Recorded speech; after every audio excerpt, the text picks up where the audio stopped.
ሰላም ለእናንተ ይሁን። ዛሬ ኢየሱስ በጣም አሳዘነኝ።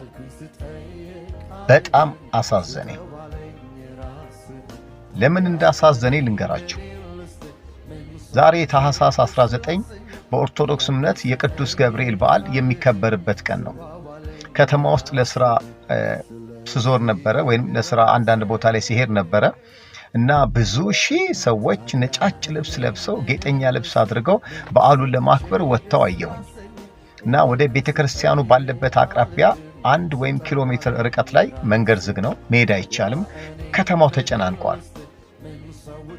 የሰው አለባበስ በጣም ደስ ይላል።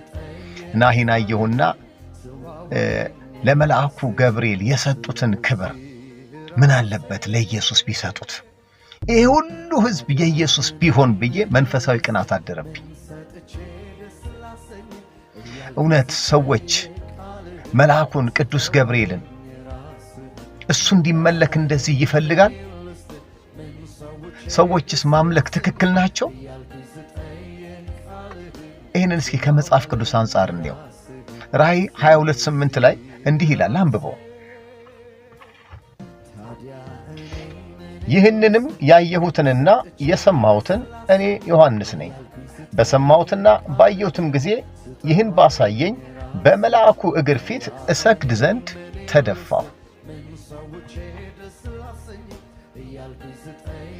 እርሱም እንዳታደርገው ተጠንቀቅ፣ ከአንተ ጋር ከወንድሞችም ከነቢያትም ጋር የዚህን መጽሐፍ ቃል ከሚጠብቁ ጋር አብሬ ባሪያ ነኝ፣ ለእግዚአብሔር ስገድ አለኝ። አያችሁ፣ ዮሐንስ መልአኩን ሲያየው በግንባሩ ተደፋ። ግን መልአኩ ግን ስግደት ካለህ ለእግዚአብሔር አድርግ እንጂ እኔ ስግደት አይገባኝም አለ። ስግደት የሚገባው እሱ ነው አለ። ስለዚህ መስገድ የሚገባ ለማን ነው ማለት ነው? ለእግዚአብሔር ነው ማለት ነው። መልአኮች እንዲህ ያለ አምልኮን አይፈልጉም። እነሱ የእግዚአብሔር መልእክተኛ ናቸው። መመለክ የሚገባው የናዝሬቱ ኢየሱስ ነው።